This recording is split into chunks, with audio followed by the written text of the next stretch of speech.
Great, thanks, Samantha. October 2019 edition of This Month in Cyber. Um, we are hopeful this next 30 minutes will kind of be a good way to kind of look back at some of the stories that have occurred from the month and determine how they might impact you as a small or medium organization. Um, we've got about 50 plus of these that we've conducted. Obviously, news has changed over time, but if ever you're interested in seeing any of our previous This Month in Cybers, they're all available on our website under our blog section. All right, as we do each month, we are accustomed to waiting for this thing to move along here. We're waiting to discuss usually the NIST cybersecurity framework.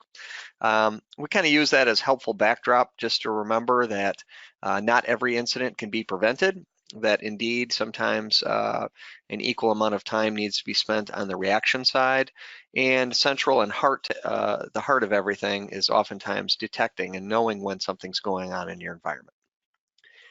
So in the news this month, we're just going to kind of dive into a few background areas, just some stories that occurred, certainly talk about some breaches that occurred in the privacy space, more ransomware to report on, and then wrap things up. But October's certainly no shortage of stories here. I give you a list of these stories, not to overwhelm you, but just kind of know where we're pulling from and know that these are all referenceable stories. I used to do it on a per slide basis, but decided let's just give you an index, and if you're interested in any of these topics, certainly you can dive into some additional details. Happy October, right? This is Cybersecurity Month, Cybersecurity Awareness Month, and specifically, this means that as a Hallmark gets to get some cards ready for us, but also we get to celebrate the fact that that a large piece of our security puzzle is our end users. We can put technical controls in place all day, we can have good process, but the last bastion of that is our employees, our workers, staff members, contractors, vendors that we work with.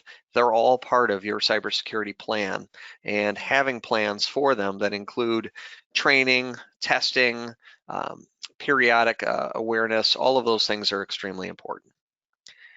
Why are they important? Well, they're important because breaches are occurring in record numbers. And I'm again pulling from a number of sources this month, but I think breaches and seeing what's in the news, it's become so commonplace that no longer are we shocked that Capital One, who lost 106 million customer applicant records, it's hard to quantify that, or hard to discern that, because tomorrow will be somebody else. But I think one thing it's important to remember during all of this, sure, breaches are going up and have gone up in record amounts, and they're becoming more commonplace. But behind each of this, not only is there obviously personal stories with regards to losses that may occur, or an overwhelming amount of information that might be getting out there at this point regarding our accounts, but also keep in mind the valuation of organizations. As an example, Uber, that lost 57 million accounts a little while back, they were actually in negotiations with SoftBank. Initial valuations for the organization was up at 68 billion. It came down to 48 billion. That's $20 billion of loss on paper, because analysts noted that the data breach was a significant factor in that. So, 1/3 of your organization's value might be tied up in breaches. Capital One, something similar. And I also always tell the story of Home Depot, which I know 4 years after their breach, which occurred around Christmas time, I think in 2014, their stock price during record run-ups of the stock market as a whole, Home Depot's stock price 4 years later at Christmas time was still below where it had been 4 years previously. So just the exposure of breaches is hurting our organization and is a drag on the economy, and potentially could be an impact on your organization should there be a breach. Just want to always keep that in mind. Some overwhelming stats, right? You read this large report that comes out about the global state of cybersecurity in small and medium businesses. Ponemon is a very well-respected annual research report. And I guess the one fact I would like you to know out of here is the following. 66% of small and medium businesses, that's 2/3. Go ahead and look around this call. Okay, 2/3 of you will report a cyber attack within the past 12 months. Furthermore, of the ones that report an attack, 45% of them are going to look back and say, you know what, we had a ineffective IT security posture. Okay, it's great to look back and think that, but where would they have been if they had been a smaller number that had said, you know what, security is an area where we need to, make some strides. And then I guess this one was also eye-opening. 39% of the people that have been impacted also said we have quote unquote no form of incident response in place to deal with the aftermath of a breach. Okay. No plan. So, there's 50%, 2/3 chance you're going to have an incident.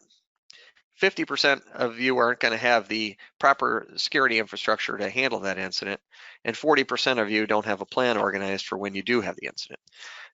Sobering numbers for sure. Another report from KnowBe4.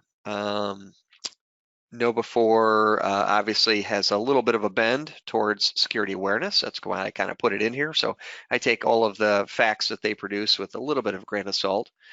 But the thing I found most sobering about this report, if I was to pull out one fact, was the following graphic. Here are the firms. So they interview 3,800 firms, I believe. And the 3,800 firms have decided conclusively that they're going to patch next year. That's awesome.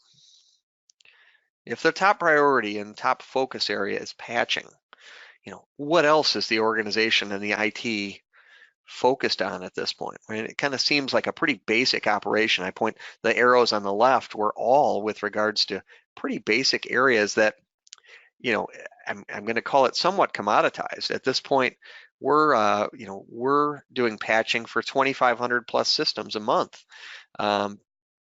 Workstations, servers, firmware on routers, and so forth. Those are all encompassing, and that's, it's kind of a commodity service for us, for our customer base, because IT needs to work on more strategic items. So I guess it was sobering to me to learn that many organizations just want to focus again on getting back to patching. Well, if that's where you want to spend your IT resources, that's fine, but it just seemed kind of a low priority. And then last, to kind of wrap up the security awareness section, I thought that ZDNet, which is a very trusted reference article in the IT space here, had a great article that certainly is in the index for you to look at. But they point out 3 specific things you should be doing in the security awareness space. One, and I guess their big frame is that education is not going to be enough, and they make a big argument for it. But at the end, they focus around 3 things. You need to implement technical controls to protect your end users. And that might seem like no-brainer, right? We have some of those today, but I guess I ask you to evaluate your ability to stop emails, malicious emails from coming in, be they phishing or business email compromises. Do you have things like a good mail filter in front? Do you have an advanced mail filter like advanced threat protection in front? Are you using DNS protection to block if something does get through, what's happening?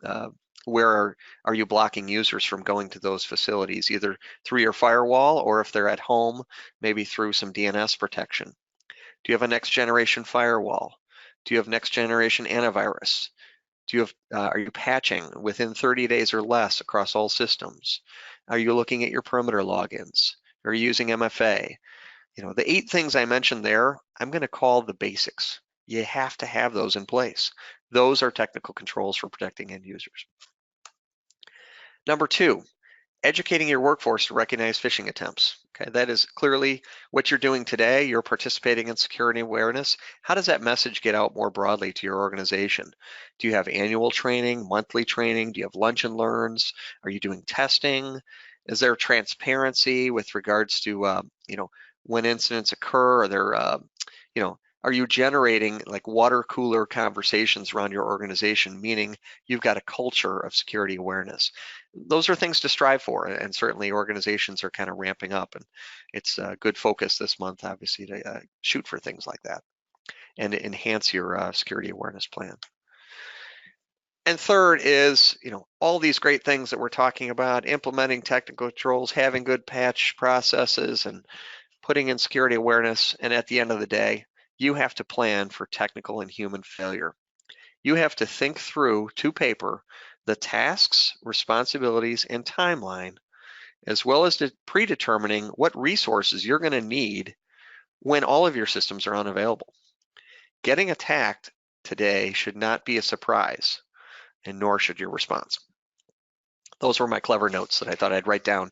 It just really should not, everyone should be prepared to be attacked. And we'll talk about some stories here as we zip into the privacy about, these organizations and their readiness for attacks and what that means even financially. So in the privacy space, just some quite simple stories here, if you will. DoorDash was a victim this month. They had 4.9 million people, right? Again, it'll just kind of fly over our heads, right? But the names, email addresses, if anyone's ever delivered food to a door, they've got your name, email, the address for the delivery, the orders you placed, big deal. I had a Whopper or whatever delivered, but then they also have your phone numbers and passwords. And most importantly, they can aggregate this information with information from other breaches, because your email address almost is becoming the, call it common denominator, or the identifier, if you will, between databases. So if they build things, now they've got a physical address for where those deliveries were going. They've also got a phone number, so if they wanted to do some of the SIM hacking and so forth, and they've got a password. And hopefully you've listened to guidance about not using passwords between sites.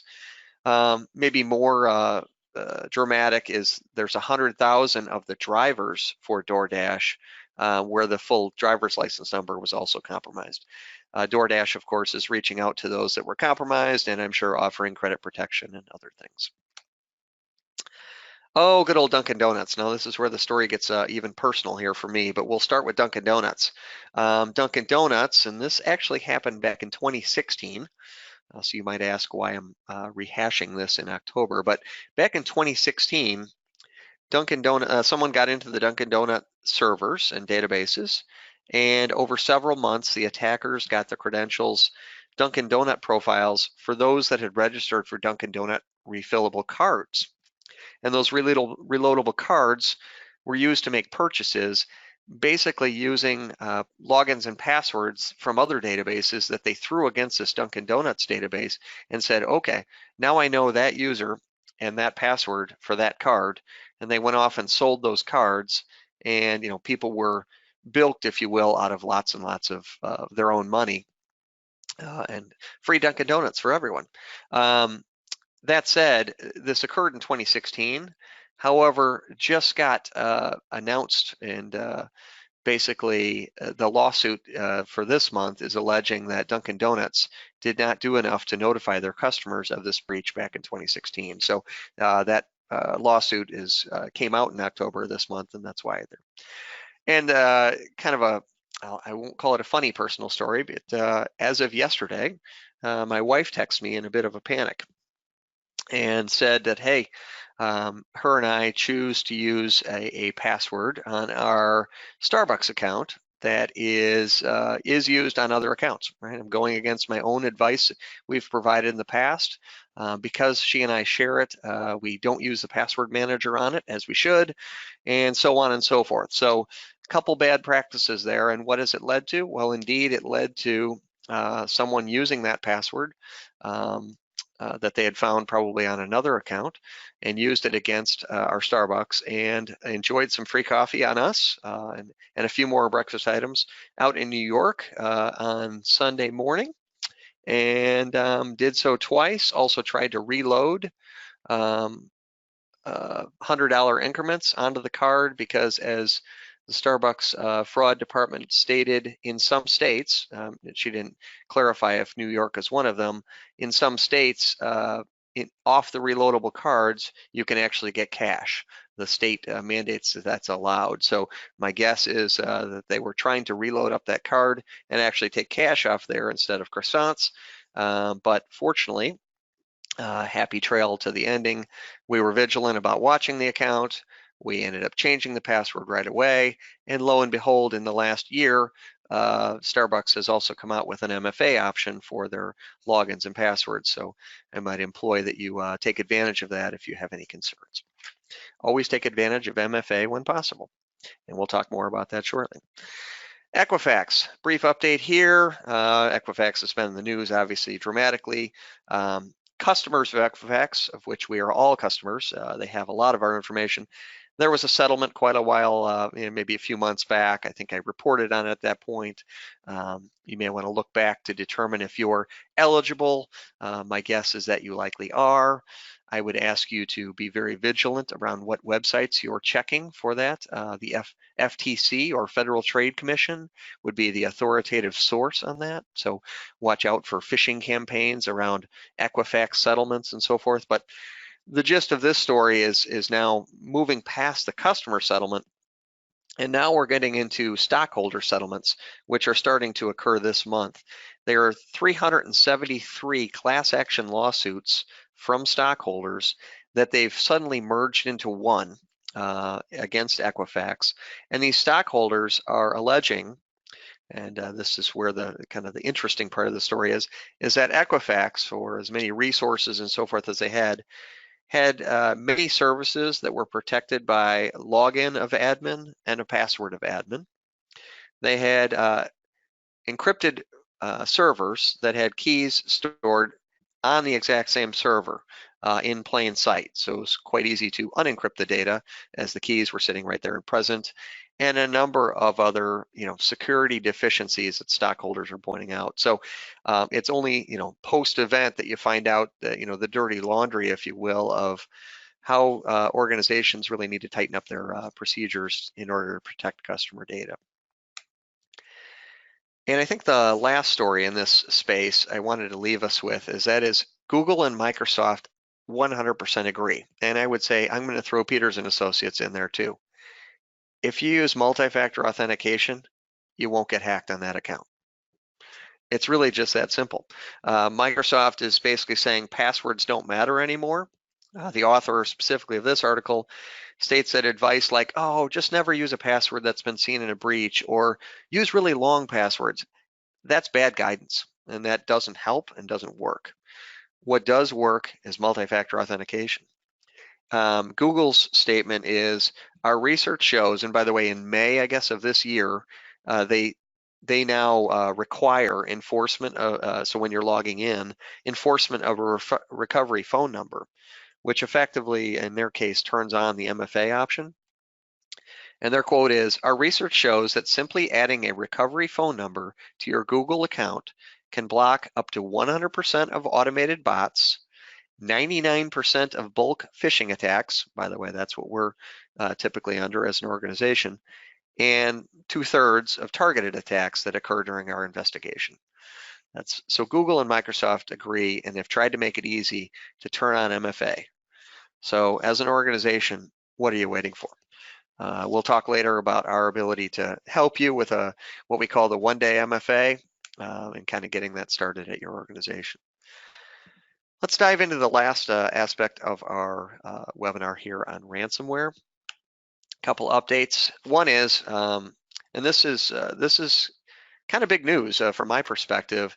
This is only the second time the FBI has put out a public service announcement about ransomware.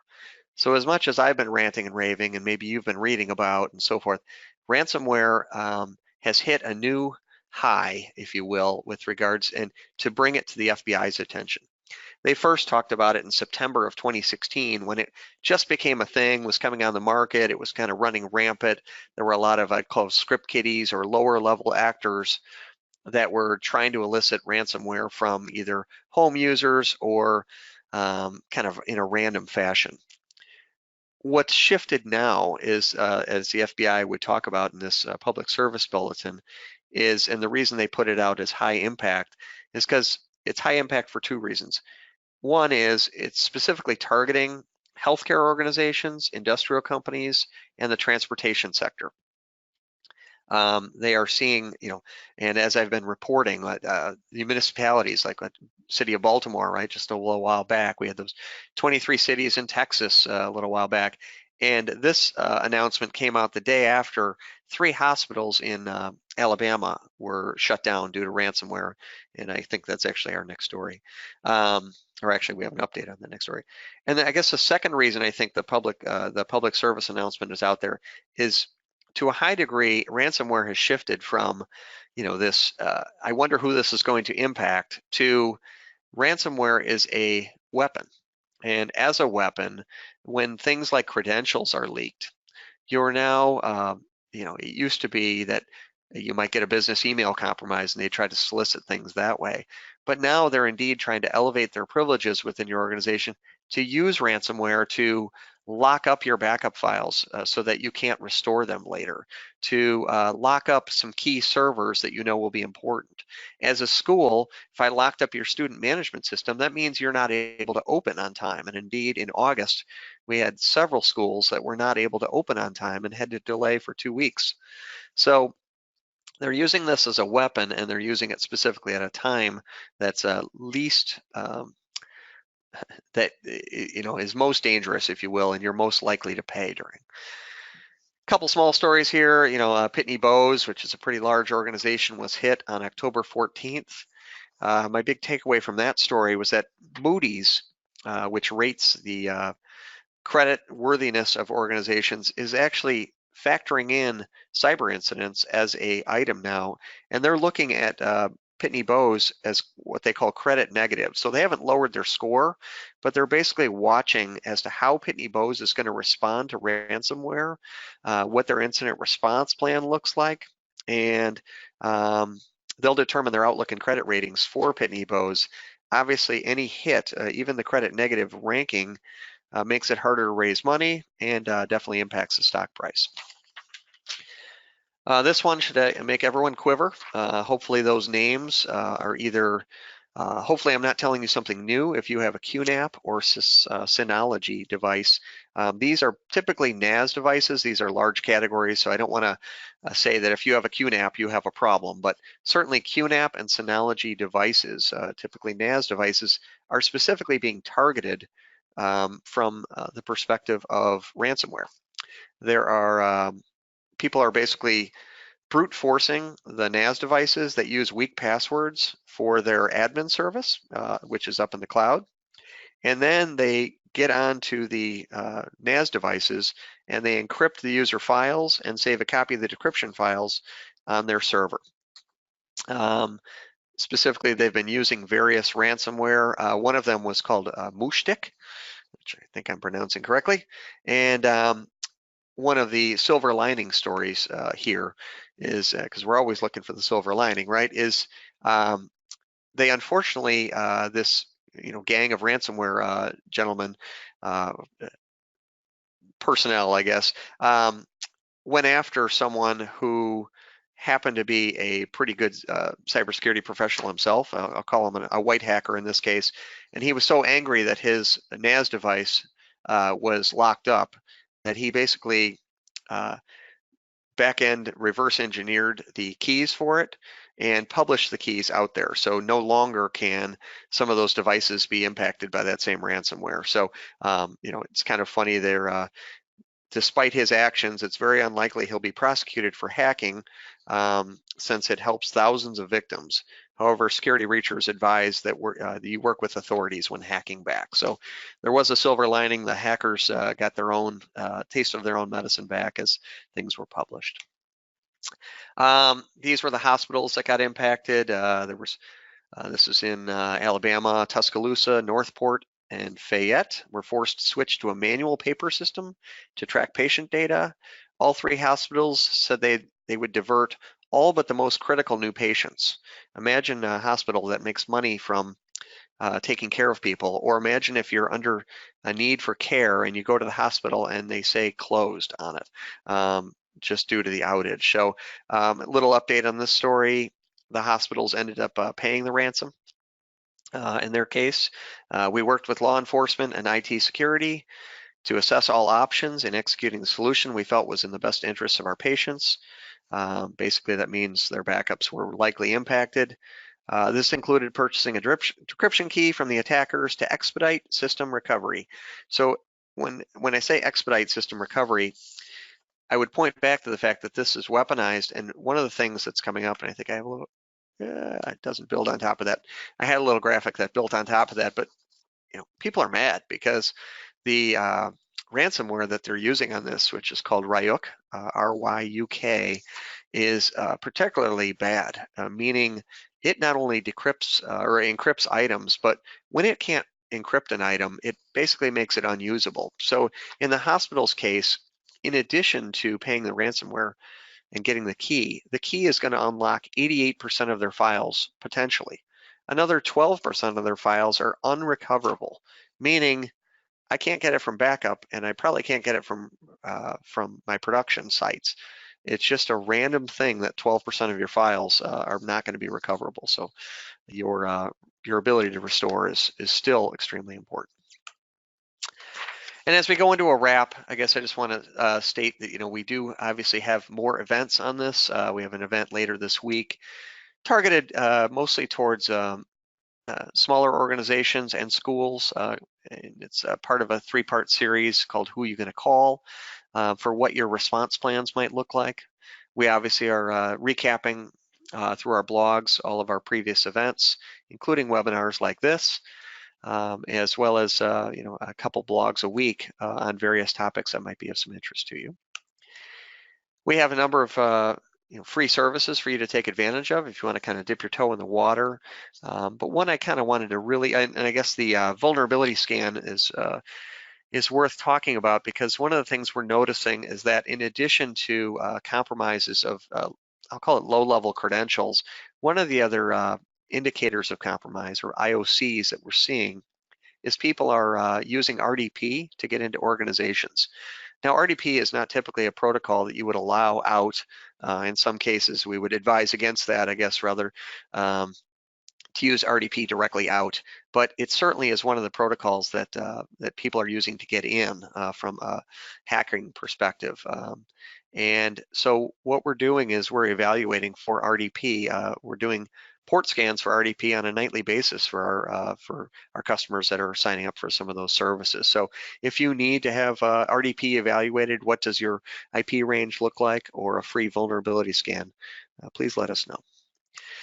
And last but not least, the one-day MFA, we've got a process where essentially it's you put a little skin in the game from a small financial investment, and we will help you get your multi-factor authentication, which is included with Office 365, or it could be piloted through Office 365, running on a 10-user pilot within your environment. So with that, I'm going to save a minute or two for questions. I appreciate everyone's attendance this month. And Samantha, do we have anything in the queue, and or you could stop recording?